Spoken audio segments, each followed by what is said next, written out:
NSS യൂണിറ്റിന്റെ സപ്തദിന സഹവാസ ക്യാമ്പിന്റെ ഭാഗമായാണ് ചൊക്ലി രജിസ്റ്റർ ഓഫീസിന് മുന്നിൽ Kadavathur PKM higher secondary school NSS unit സ്നേഹാരാമം ഒരുക്കിയത്. മദ്യമ്പത്ത് MLP സ്കൂളിൽ സംഘടിപ്പിച്ച സപ്തദിന ക്യാമ്പിന്റെ ഭാഗമായി രജിസ്റ്റർ ഓഫീസിന് മുൻവശം വൃത്തിയാക്കുകയും തുടർന്ന് മനോഹരമായ പൂന്തോട്ടവും വൻമതിലിൽ മനോഹരങ്ങളായ വർണ്ണചിത്രങ്ങളും ഇരിപ്പിടങ്ങളുമാണ് ഒരുക്കിയത്. വളരെ ചുരുങ്ങിയ ദിവസങ്ങൾ കൊണ്ടാണ് പുതുവർഷത്തിൽ ഏറെ മനോഹരമായ സ്നേഹാരാമം പ്രദേശത്തിന് സമ്മാനിച്ചത്. PKM higher secondary school NSS യൂണിറ്റിന്റെ സ്നേഹാരാമം എന്ന് പറയുന്ന ഒരു പദ്ധതിയാണ് ഞങ്ങളിപ്പോൾ ചൊക്ലി ഗ്രാമപഞ്ചായത്തിന് സമർപ്പിച്ചിട്ടുള്ളത്.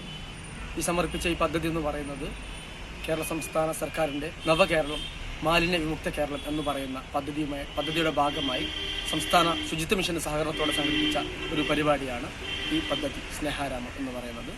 NSS യൂണിറ്റ് PKMലെ 50ഓളം വിദ്യാർത്ഥികളും അധ്യാപകരുടെയും സംയുക്തമായ ശ്രമഫലമായാണ് തീർത്തും മലിനമായി കിടക്കുന്ന ചൊക്ലി ഗ്രാമപഞ്ചായത്തിന് സമീപമുള്ള ഈ പ്രദേശം ഇത്രമേൽ മനോഹരമായ മുളബെഞ്ചുകളും അതേപോലെ ചുമർചിത്രങ്ങളൊക്കെ ഉൾക്കൊള്ളുന്ന വളരെ മനോഹരമായ ഒരു ഇടമായി ഞങ്ങൾ മാറ്റിയിട്ടുള്ളത്. ഞങ്ങൾ വളരെ സന്തോഷത്തോടു കൂടിയാണ് ചൊക്ലി പഞ്ചായത്തിന് ഈ സ്ഥലം കൈമാറുന്നത്.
മാലിന്യമുക്ത കേരളം പദ്ധതിയുടെ ഭാഗമായാണ് പാതയോരങ്ങൾ ഇങ്ങനെ മാലിന്യമുക്തമാക്കി മനോഹരമാക്കുന്നത്.